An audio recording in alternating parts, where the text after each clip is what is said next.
السلام عليكم ورحمة الله. ازيكم حبايبي؟ عاملين ايه النهاردة؟ ان شاء الله في فيديو جديد. النهاردة ان شاء الله هنعمل مع بعض السجق والكبدة زي المحلات بالظبط، واحلى طبعا بكتير وانضف بكتير، وحاجات احنا عاملينها بايدينا. وطبعا ضامنين النظافة بتاعتها. بس يا ريت تعملوا لي مشاهدة كاملة للفيديو بتاعي علشان تتحسب لي مشاهدة، ويا ريت لايكات كتير علشان الفيديو بتاعي يترفع. وربنا يا رب يخليكوا ليا ودايما كده واقفين جنبي وساندني. ويلا بقى بينا علشان نشوف مقادير الوصفة بتاعتنا وطريقتها ازاي. وهنا بقى يا حبايبي مقادير الكبدة والسجق اللي انتوا شفتوها معايا. ده نص كيلو من السجق، انا سلقاه نص سلقة، بحطه في مية سخنة يغلي غلوتين، وبعد كده بطفي عليه واقطعه علشان يقفل المسام بتاعنا ويبقى كده، يقفل المسام بتاعه ويبقى بالشكل ده ما يتهريش. وده نص كيلو من الكبدة البلدي، وده بردك سجق بلدي.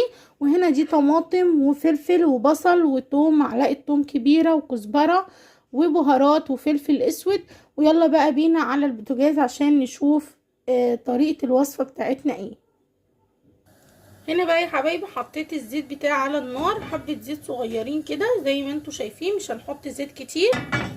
وهننزل بالتومة بتاعتي، هاخد حوالي معلقة كبيرة من التوم وهنقلبها كده مع الزيت. ومش عايزين التومة بتاعتنا تاخد لون، يعني احنا عايزين بس نشم ريحة التومة، مش عايزينها تاخد لون. اول ما هنشم ريحة التومة بتاعتنا هننزل بالكبدة. حاجة بقى نضيفة وانت عاملاها بايدك في البيت بطريقة سهلة وبسيطة. وزي ما قلت لكم في ظل الظروف اللي احنا فيها دي لازم نعمل كل حاجة في البيت، بتبقى احلى واسهل وانضف واحلى من بره بكتير. هنا اهو الثوم بدأت اشم الريحة بتاعته.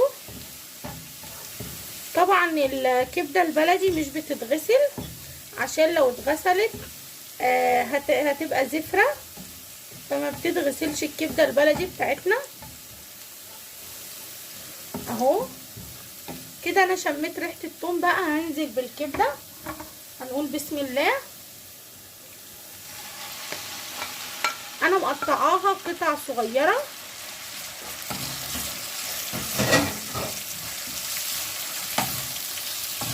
هناخد بقى التومة بتاعتنا كده كلها زي ما انتم شايفين كده يا حبايب قلبي، ونبدأ بقى نقلبها بسرعة علشان الكبدة بتاعتنا كلها تاخد لون واحد. خلاص كده يا حبايبي اهيت كلها خدت اللون، اللي هو بقى كلها لون واحد. الكبدة بتاعتنا كلها خدت لون واحد اهو بالشكل ده زي ما انتوا شايفين.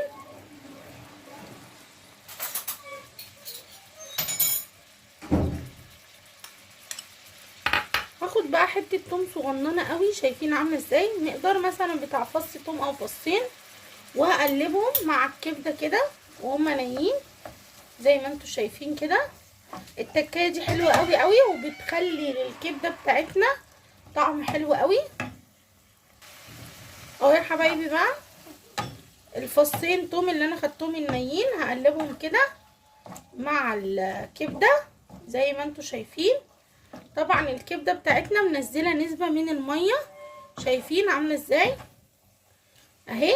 اول بقى ما نحس ان الميه بتاعتنا دي اتشربت شويه هننزل الفلفل بتاعنا اهو كده اهو الشكل ده كده اهو، بطريقه بقى سهله وشايفين ما بتاخدش وقت خالص خالص خالص. يعني الاكله دي في ربع ساعه او نص ساعه بالكتير قوي هتكوني عاملاها ومحضراها للاولاد، وتنفع بقى في السندوتشات للمدرسه الصبح. غدوه كده ظريفه كده وخفيفه بسرعه، حلوه قوي ومغذيه جدا. مفيش احلى من الكبده البلدي لاولادنا. والسجق كمان بلدي، فمفيش احلى من الحاجه بتاعت البيت ونظافتها. خلاص اهو كده بدات اهي الميه تقل شويه، هنزل بقى بالفلفل. هنقول بسم الله، هنعمل كميه فلفل محترمه كده حلوه اهو، وهنبدا بقى نقلبها. طبعا انا سايبه حبه فلفل علشان السجق بتاعنا. اهو بتقطعيه بقى ايه قطع صغيره كده، ما بتقطعهوش قطع كبيره عشان لما يتعمل في السندوتشات بتاعتنا. اهو يا حبيبي بالشكل ده. وهنزل بقى بالكزبره والفلفل الاسود، هنزل بحبه كده من الفلفل الاسود حوالي معلقه صغيره، وهنزل هنا بالكزبره حوالي بردك معلقه صغيره. طبعا مش هحط بهارات، هو الكزبره والفلفل الاسود بس. اهو بالشكل ده كده. اهو كده يعتبر الكبده بتاعتنا خلصت، بس لسه ما حطيناش الملح. هنحط الملح وهي خلاص، هناخد واحده ونشوفها، لو لقيناها استوت او داخله على سوا هنحط الملح، لقيناها ما استوتش يبقى لسه مش هنحط الملح دلوقتي. انا بقى هنقلها على النار التانية، على العين التانية، وهنعمل مع بعض السجق، وفي الاخر هوريكم الشكل النهائي ليها.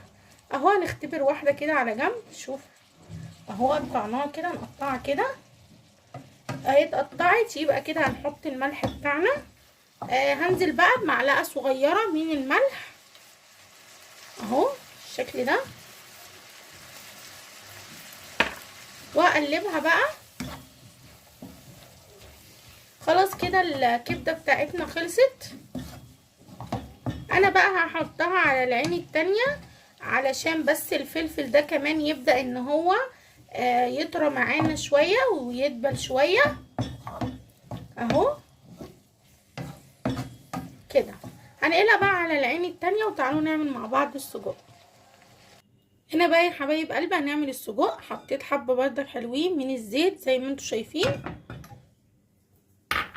الزيت بتاعنا اهو على النار. هنزل بقى بالسجق بسم الله بالشكل ده، وزي ما قلت لكم هو بياخد غلوة بس على النار، وبعد كده بنقفل عليه وبنقطعه علشان يتقفل المسام بتاعته ما يتهريش مننا. الحركة دي حلوة قوي قوي في السجق. شايفين قطع ازاي اهو.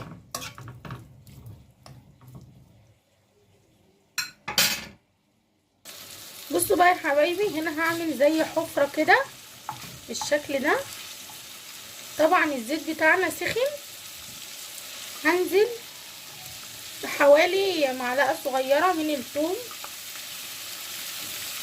اهو، وهقلبهم كده في الزيت ده بالشكل ده. بردك السجق اعملوه بالطريقة دي حلوة قوي قوي، وطعمه تحفة تحفة بجد والله، حلو قوي قوي قوي اهو. ياخد بس ايه اللون معانا كده، مش هياخد كمان لون، هنشم الريحة بتاعته زي الكبدة بالظبط اهو. بدأنا نشم ريحة الثوم اهو يا حبايبي. اروح بقى جايبه السجق بتاعي كله مقلباه في حته التومه دي كده، واخد من الثوم كله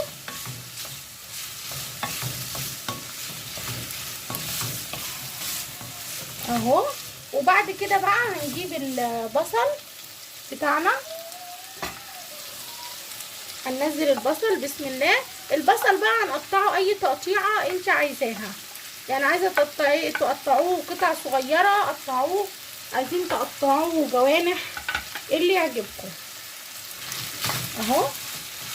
هنقلب بقى البصل مع السجق والثوم بالشكل ده، نديله بس ايه بردك تشويحه كده اهو يا حبايب قلبي.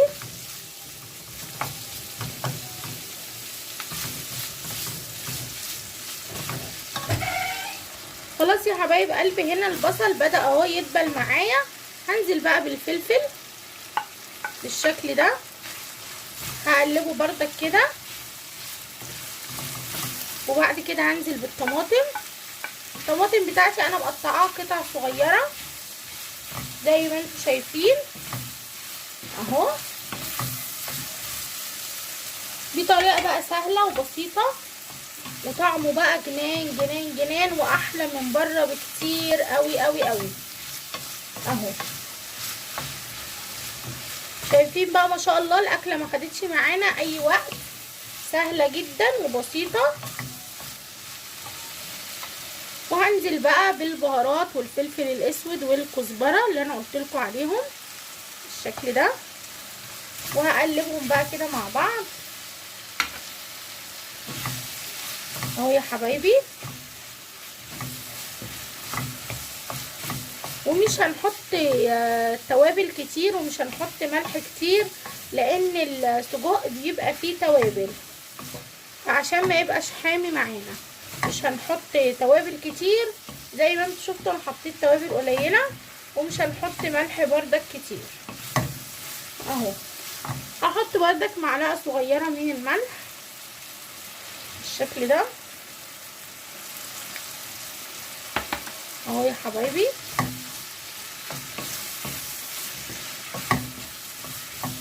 خلاص كده انا السجق بتاعي خلص، والكبده بتاعتي خلصت اهو. هبدأ بقى ان انا خلاص كده اتعملوا معايا بالشكل ده. هسيبهم بقى 5 دقايق على النار علشان ياخدوا من التوابل، والطماطم بتاعتنا دي تستوي شوية، والفلفل بتاعنا يدبل شوية. هسيبهم حوالي هما 5 دقايق بس، وبعد كده هطفي عليهم، وبعد كده بقى نقدمهم في السندوتشات بتاعتنا بطريقة حلوة قوي وسهلة جدا. هنا يا حبايبي بقى نعمل مع بعض الطحينة. انا هنا حطيت مية دافية عليها معلقتين كبار من الطحينة، وملح وفلفل اسود وكمون وليمون وخل، وهنقلب بقى كده بسم الله. لو عايز مننا طحينة تاني هنحط له، ومش هنحط عليها توم لان الكبده بتاعتنا فيها توم والسجق فيه توم، فعايزين. انا هنا حطيت لها معلقه تاني من الطحينه، وهبدا برضك اقلبها كده. شايفين القوام بتاعها ده كده حلو جدا، عشان لما نحطه في الساندوتش بتاعنا اهو يا حبايبي. القوام ده كده حلو جدا. تعالوا بقى هعمل الساندوتشات واوريكم الشكل النهائي للاكله بتاعتنا. خلاص بقى كده يا حبايبي عملنا اهو السجق والكبده زي ما انتوا شايفين، حلوه قوي قوي قوي. وعايزه اقول لكم ان طعمها والله العظيم بجد تحفه، وانضف بكتير بكتير بكتير من المحلات. شايفين؟ وطبعا حاطين الحاجه بذمه كده وبضمير، ماليين السندوتش بتاعنا، غير بره طبعا بيحطوا حاجات كده قليله، ومليانه طبعا بصل وفلفل وحاجات من دي عشان تكتر السندوتش بتاعنا.